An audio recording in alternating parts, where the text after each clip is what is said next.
오늘 우리에게 주시는 하나님의 말씀은 시편 27편 1절부터 6절입니다.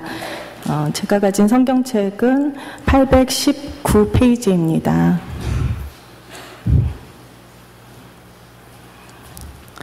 여호와는 나의 빛이요 나의 구원이시니 내가 누구를 두려워하리요.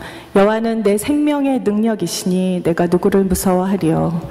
악인들이 내 살을 먹으려고 내게로 왔으나 나의 대적들 나의 원수들인 그들은 실족하여 넘어졌도다. 군대가 나를 대적하여 진칠지라도 내 마음이 두렵지 아니하며 전쟁이 일어나 나를 치려 할지라도 나는 여전히 태연하리로다.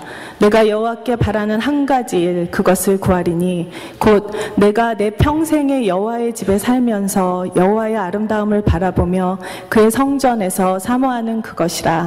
여호와께서 환난 날에 나를 그의 초막 속에 비밀히 지키시고 그의 장막 은밀한 곳에 나를 숨기시며 높은 바위 위에 두시리로다. 이제 내 머리가 나를 둘러싼 내 원수 위에 들리리니 내가 그의 장막에서 즐거운 제사를 드리겠고 노래하며 여호와를 찬송하리로다. 이 말씀은 살아계신 하나님의 말씀입니다. 아멘. 설교 시리즈를 시작합니다.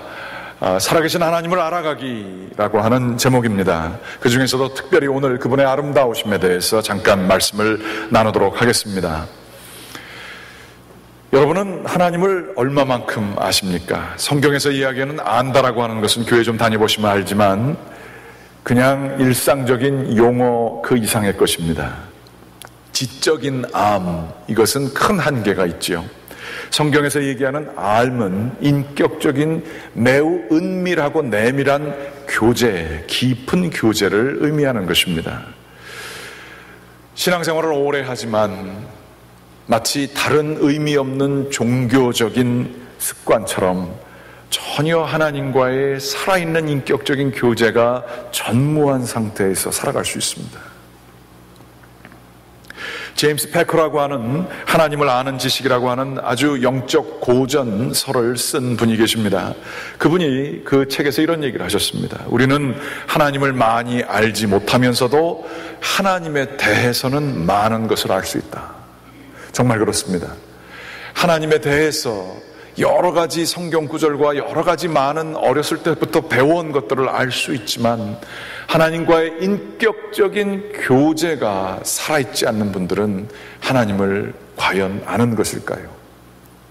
어떠한 사람에 대해서 많은 정보들을 많이 알 수 있습니다. 그의 건강의 치수들을 다 알 수 있고 키와 그 사람의 학력과 해온 모든 것들 이런 것들을 다 알 수 있습니다. 그러나 그 사람의 속마음은 같은 시간을 쓰고 그 긴장하면서 가지고 있는 우리의 방어 기제들이 다 내려지고 사랑하게 될 때에 알게 되는 그의 내밀한 부분이 있습니다. 하나님과도 마찬가지입니다. 하나님을 알지 못하면서도 하나님에 대해서 알 수 있다는 사실은 저희에게 큰 경각심을 줍니다. 지금 우리들의 하나님과의 관계는 인격적인 교제가 있습니까? 둘째, 이 제임스 패커는 얘기했습니다. 우리는 하나님을 많이 알지 못하면서도 경건에 대해 많은 것을 알 수 있다. 성경을 읽는 법에 대해서 우리는 배웁니다.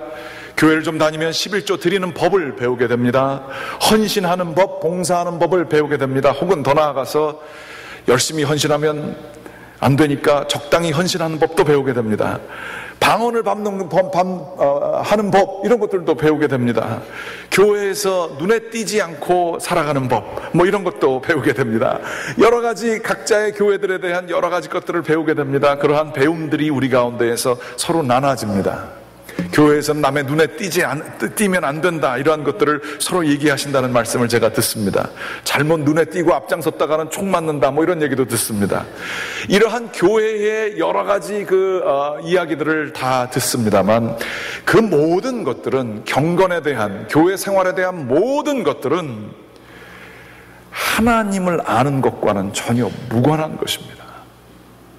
그런데 이것을 우리는 차이를 발견하지 못합니다. 하나님을 아는 것을 포기한 상태로 종교생활, 신앙생활을 하게 되면 거기에는 메마름만이 있을 뿐입니다. 거긴 생명이 없습니다. 하나님을 아는 것은 정말 나의 내면의 세계에 있어서 주님과의 깊은 교통이 있을 때만이 하나님을 안다고 할 수 있습니다. 성경에는 하나님을 알았던 사람들이 많이 있었는데 이 하나님을 아는 것이 얼마나 고상하고 소중한 것을 얘기하고 있습니다. 빌립보서 3장 7절서부터 9절 말씀까지에는 이런 말씀이 쓰여져 있습니다. 그러나 무엇이든지 내게 유익하던 것을 내가 그리스도를 위하여 다 해로 여길 뿐더러 또한 모든 것을 해로 여김은 내 주 그리스도 예수를 아는 지식이, 여기서 지식은 이 머리의 지식이 아닙니다. 삶으로 아는 그 교제의 그것입니다. 그리스도 예수를 아는 지식이 가장 고상하기 때문이라. 내가 그를 위하여 모든 것을 잃어버리고 배설물로 여김은 그리스도를 얻고 그 안에서 발견되려 함이니. 거기까지만 보겠습니다. 바울 선생님은 그리스도 예수를 아는 것, 하나님 그분이 성육신 하신 예수 그리스도를 내가 아는 것, 이것이 얼마나 고상한지 이 바울은 아는 것이 무지하게 많았지 않습니까? 교육을 잘 받았던 사람입니다. 그리고 세상에서 정말로 특권을 가지고 살 수 있는 로마의 시민권까지도 가지고 있는 사람이었습니다. 그런데 그가 여지껏 가지고 있었던 나의 중요한 모든 것들을 해가 되는 것, 나에게 별로 좋지 않은 것들로 여기고 내가 유익하다고 생각하는 것들을 다 잃어버릴지라도, 아니 배설물처럼 내가 여기게 될지라도 그리스도만을 얻게 되면, 그분만을 알게 되면 나는 만족하겠다라고 하는 고백을 하게 됩니다. 아니 도대체 하나님 아는 게 뭐가 그렇게 중요하다고? 내가 중요하게 생각하는 것들을 배설물, 당장 집어치워야 되는 것, 내보내야 되는 것, 처리해야 되는 문제들로 여기게 된다는 얘기입니까? 이러한 그리스도 예수, 하나님을 안다고 하는 것의 절대적인 권위와 이것과는 다른 것들이 비교하게 될 때 이것도 가지고 저것도 가지면 좋은 게 아니라 이것 위에는 참된 고상한 것이 없다라고 하는 배타적인 이 진리, 이것이 성경에서 얘기하는 하나님을 아는 것입니다. 그런데 우리는 얼마나 하나님을 아는 것을 부차적인 일, 시간 날 때 하는 일, 은퇴하거나 좀 진지하게 해볼 일, 은퇴하고도 또 바쁘시다며요. 은퇴하고도 하나님께 집중할 일이 없는 거예요. 얼마나 사소한 것으로 취하게 됩니까? 성경이 얘기하는 이 참된 하나님을 아는 것을 우리들은 경험하지 못하고 살고 있다는 반증이 되는 것입니다. 그런데 우리들이 이렇게 하나님 아는 것을 사소하게 여기고 오히려 그저 종교 생활로서 지내면서 하나님을 안다고 착각하게 되는 그 많은 그 이유 중에 하나는 우리가 살고 있는 시대 문화적인 배경 때문에 그렇습니다. 우리는 전혀 문제가 없다라고, 나는 제정신이라고 살아가고 있지만 이 시대의 그 기운을, 정사와 권세를 받아들이고 있는 저희들에게는 하나님을 알고자 하는 것을 금지시키는 그 무엇이 있다라고 하는 것입니다. God in Search of Man 이라는 책, 사람을 찾는 하나님이라고 하는 책을 쓴 유대교의 랍비 아브라함 조아슈아 헤쉘이라고 하는 분이 있습니다. 보통 우리가 하나님을 찾는다고 생각을 하지요. 그러나 그 반대로 이분은 책을 아주 비범하게 쓰지 않았습니까? 하나님이 사람을 찾는다는 것입니다. 그분이 얘기하시는 내용이 이렇습니다. 위엄과 장엄함에 대한 깨달음은 현대인의 심성에서 거의 모두 사라져버렸다. 우리의 교육 제도는 학생들이 자연의 힘을 개발하여 이용하는 데에 집중 노력하고 있다. 어느 정도의 아름다움을 감상하게 할지는 몰라도 참된 장엄함과 위엄을 바르게 상대하도록 가르치는 일은 전혀 없다. 우리는 아이들에게 길이를 재는 법, 무게를 다는 법, 계산하는 법, 이익을 구하는 법, 이러한 것들만을 가르친다. 우리는 그들에게 우러러보는 법, 놀라고 경외하는 법을 가르치지 못했다. 그 결과 세계는 평면이 되어버렸고 인간의 혼은 텅 비게 되었다. 바로 여기서 우리는 현실을 보는 성경의 안내를 받을 수가 있다. 이렇게 얘기를 했습니다. 우리가 왜 축복들을 너무나 많이 받고 세상에서 가장 잘 산다고 하는 미국에서 살면서 많은 것들을 누리고 있으면서도 왜 영혼이 왜 메말라 있을까요? 왜 우리의 마음은 늘 불안하고 쫓기는 것 같을까요? 남들이 나보다 더 앞장설까봐 두려워하는 마음에 나도 열심히 뛸 수밖에 없는 이 상황 속에 살아가는 그 이유는 무엇일까요? 남들이 만들어 놓은 기준에 맞추느라 그 정도 집에서는 살아야 되고 그 정도 수입은 받아야 되고 그 정도로 살아야 되는 그 기준, 내가 세운 기준이 아닌 것에 따라 살면서 내 내면에 있어서의 그 피폐화된 내 영혼, 공허한 내 영혼, 이것을 어떻게 다룰 줄을 모르는 것입니다. 우리는 그 원인이 이 헤쉘이라고 하는 큰 스승이 얘기하기를, 그렇게 된 것은 이 세상에서 얘기하는 교육 자체가 그렇게 만들었다. 놀라움과 장엄함과 숭배하는 모든 것에 감격해야 하는 것을 잃어버린 사회에 살고 있다. 이렇게 얘기를 하는 거예요. 그러면서 이분이 얘기하시기를, 현대인은 자연의 질서와 힘을 딛고 살며, 그러나 성경에 나타나는 예언자들은 자연의 창조와 장엄을 딛고 산다.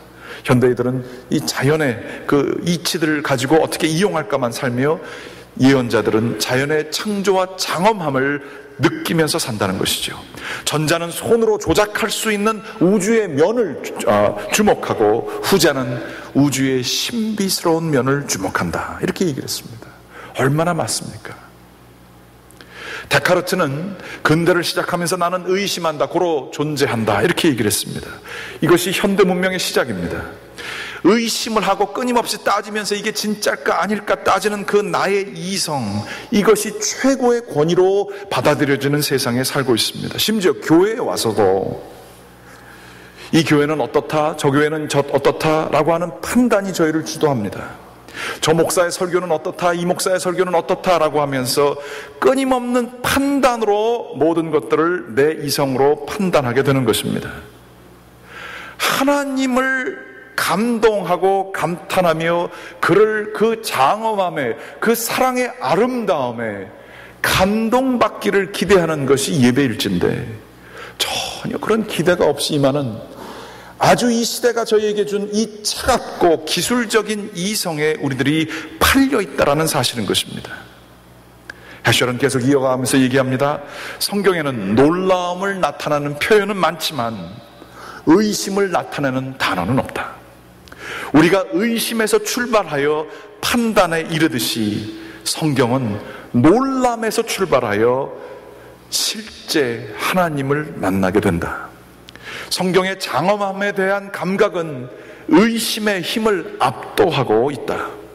의심은 사람이 그 안에서 자기의 관념을 조사하는 행위요, 놀람은 사람이 그 안에서 주를 만나는 행위이다.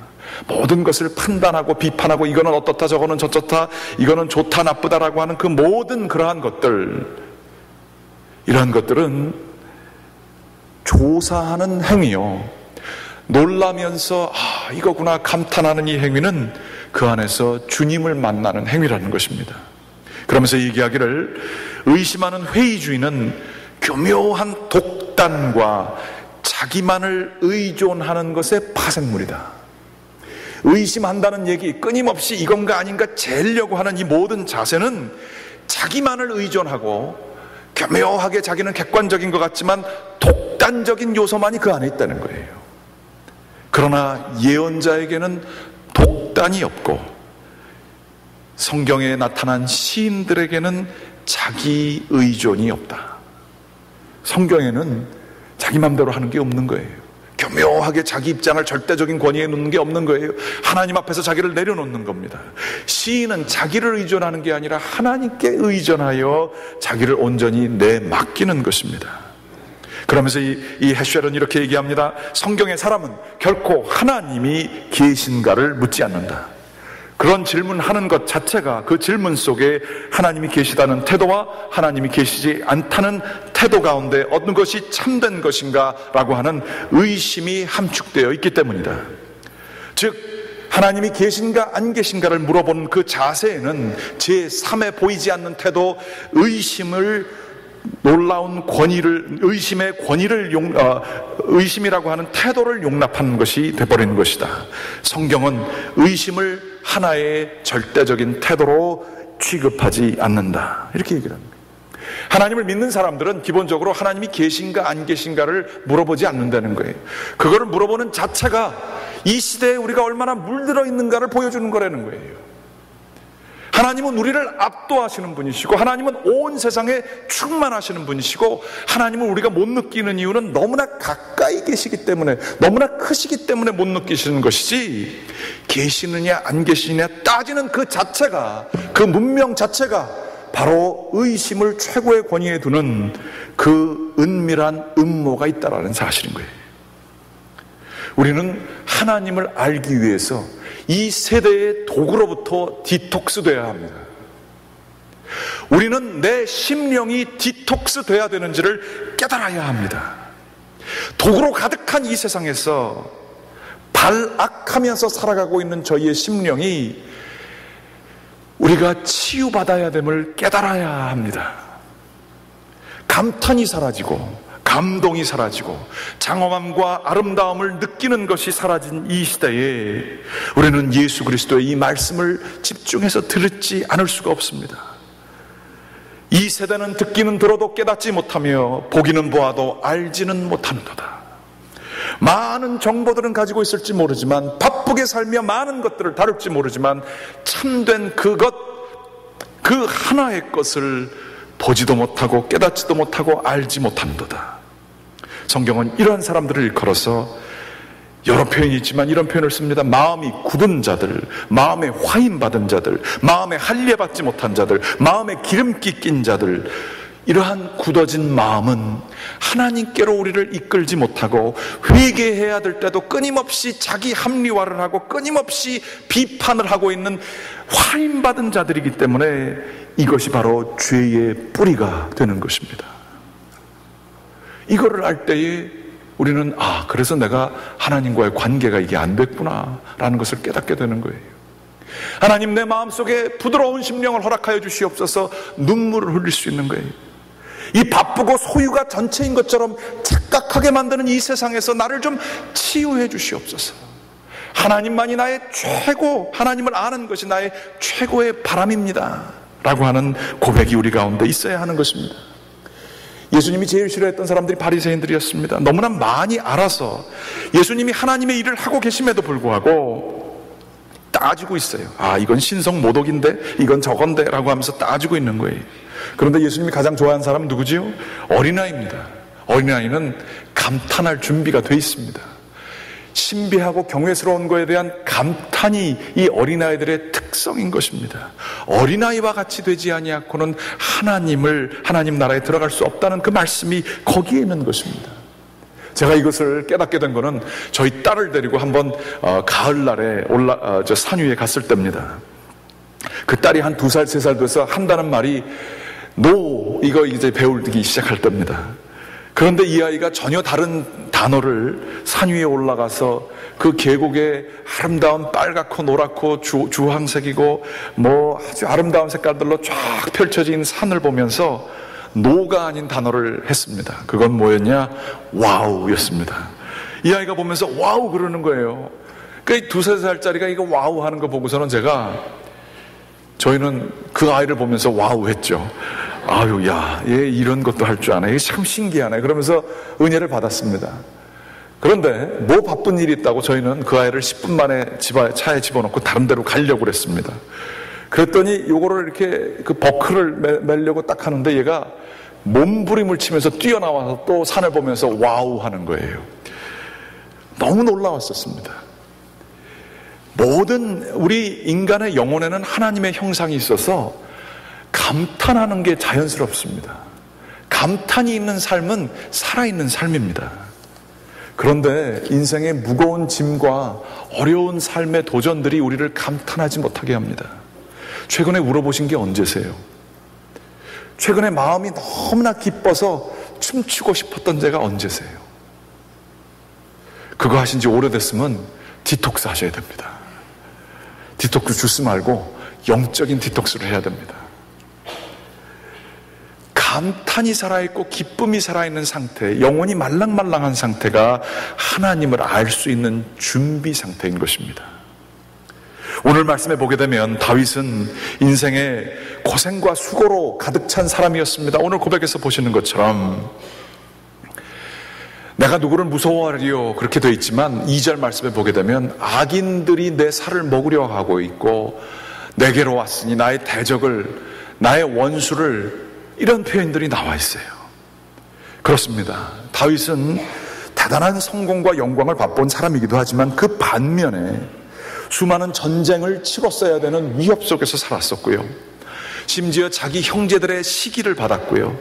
사울왕, 그 아버지처럼 여겼던 사울왕의 질투로 광야에서 정말로 먹을 것이 없는 상황에서 지냈던 그러한 청년이었습니다.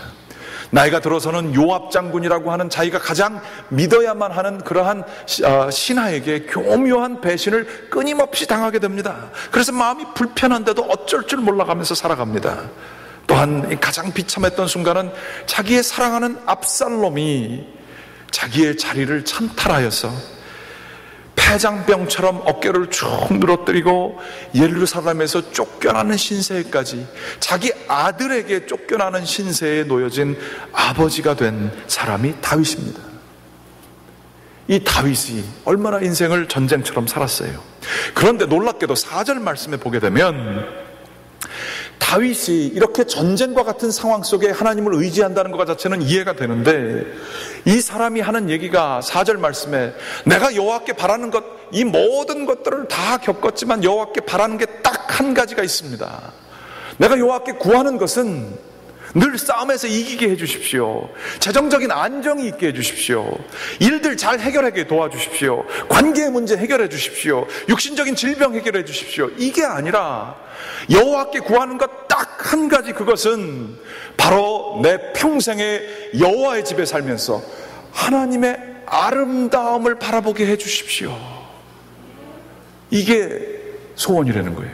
아니, 인생이 전쟁인데 지금 성전에 와가지고 하나님 바라보고 그 아름다움을, 심미적인 요소를 추구한다고요? 지금 내가 내 것 추구할 시간도 없는데 아름다움에 취한다고요? 그 여유 있을 때나 하는 거지요. 이렇게 생각하는 이 이율배반적인 것이 느껴지지 않습니까? 그런데 왜 이 다윗은 이러한 얘기를 했을까요? 조나단 에드워즈라고 하는 미국의 큰 부흥을 일으켰던 목사님이자 교수였던 사람이 있었습니다. 그 사람이 이렇게 얘기를 했습니다. 진정한 크리스찬과 종교적인 사람과의 차이는 이것이다. 종교적인 사람은 하나님이 이용 가치가 있기 때문에 믿는다. 그러나 진정한 크리스찬은 하나님의 아름다움에 끌려서 그분을 예배한다. 종교적인 사람도, 진정한 크리스천도 열심히 예배하고 주님을 열정적으로 찾을 수 있다. 하지만 종교적인 사람은 상황에 밀리기 때문에 하나님을 찾는다. 그러나 진정한 크리스천은 하나님의 아름다움 자체 때문에 찾는다.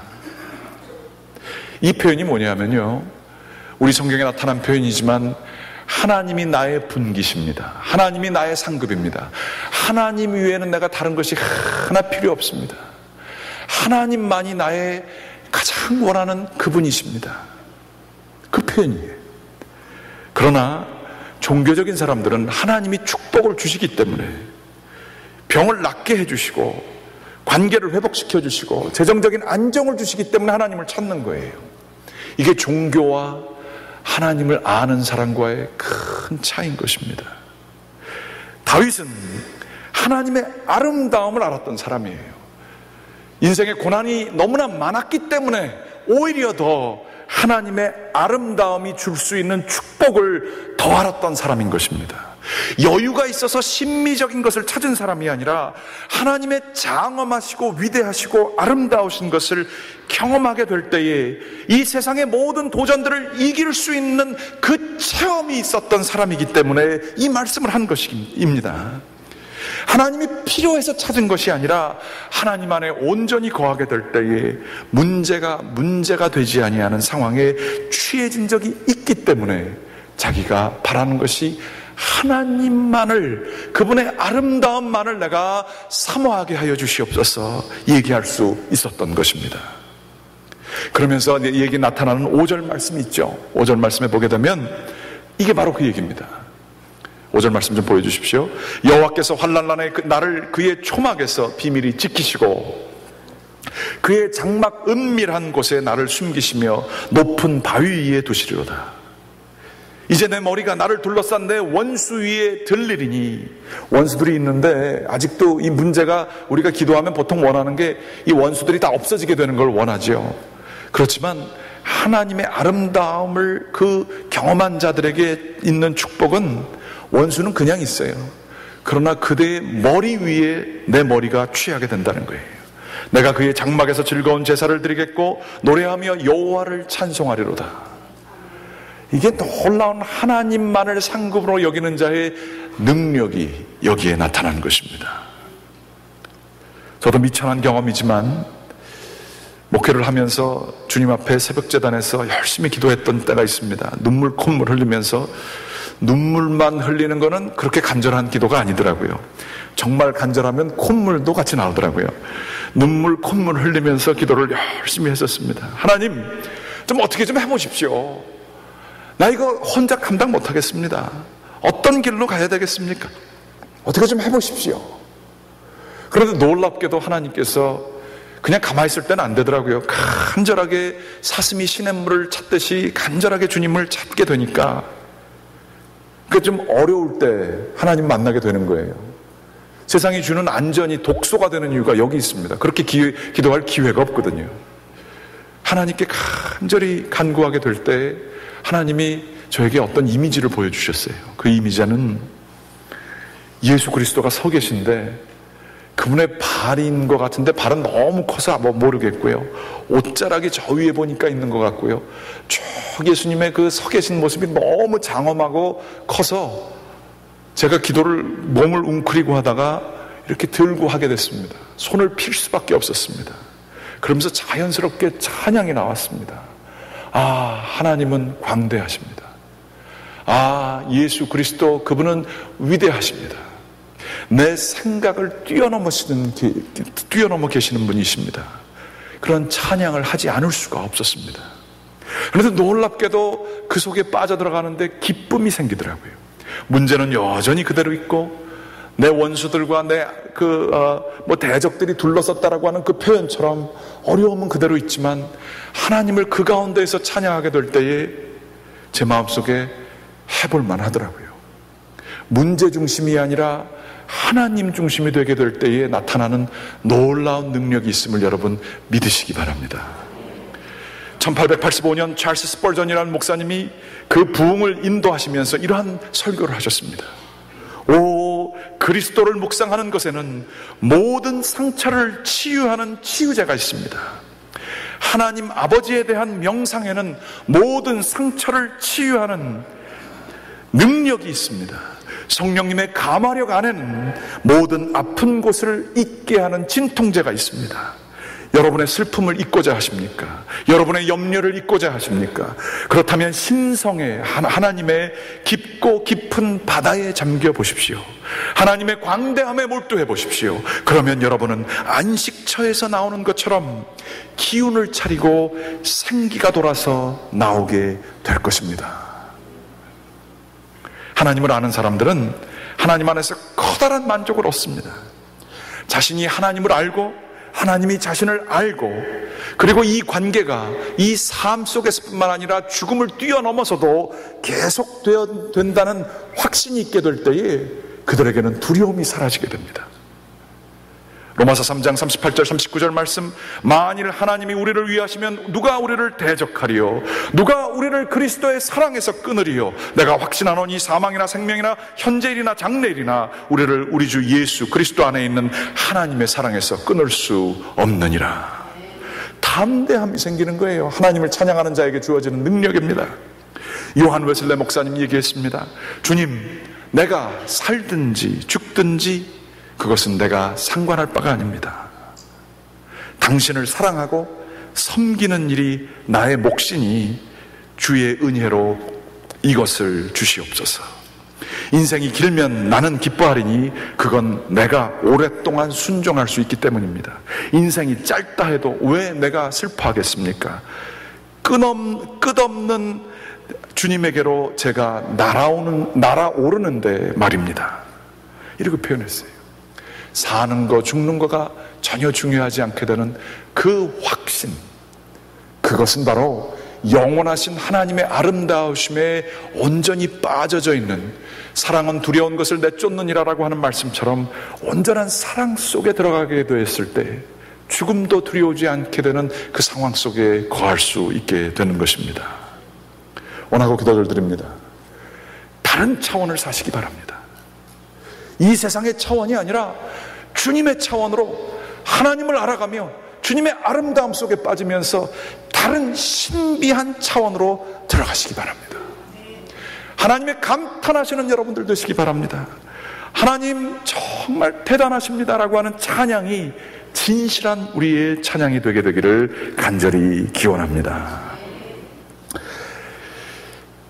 기도는 좀 이따 하고요, 응답송을 좀 불러보게 되기를 원합니다. 다 같이 일어나셔서 찬송 299장, 하나님을 사랑하는 마음으로, 내 영혼이 주님을 바라보는 마음으로 299장 저희가 두 번에 걸쳐서 불러보겠습니다. 하나님, 저희가 지쳐 있습니다. 하나님, 저희의 영혼이 메말라 있습니다. 하나님, 저희의 영혼이 쉬는 법을 모릅니다. 하나님의 온전한 사랑으로 내 마음에, 내 영에 주여 저희를 충만하게 채워 주시옵소서. 지쳐있는 영혼들에게 하나님만이 줄 수 있는 독수리에게 주시는 그 능력이 여호와를 앙망하는 자들에게 허락되어 주심을 믿습니다. 그 능력을 가지고 살아가게 인도하여 주시옵소서. 반복되는 일상 속에, 나에게 상처를 주는 그 수많은 현상들 속에, 어느 것도 믿을 수 없는 혼잡한 이 세상 속에서 하나님 안에서 만족을 누리고 주님이시여 주님만이 바랄 수 있는 빛과 생명이 저희에게 반사되어서 나아가지는 축복된 삶을 살게 인도하여 주시옵소서. 이 모든 말씀 예수 그리스도의 이름으로 기도드렸습니다. 아멘. 자리에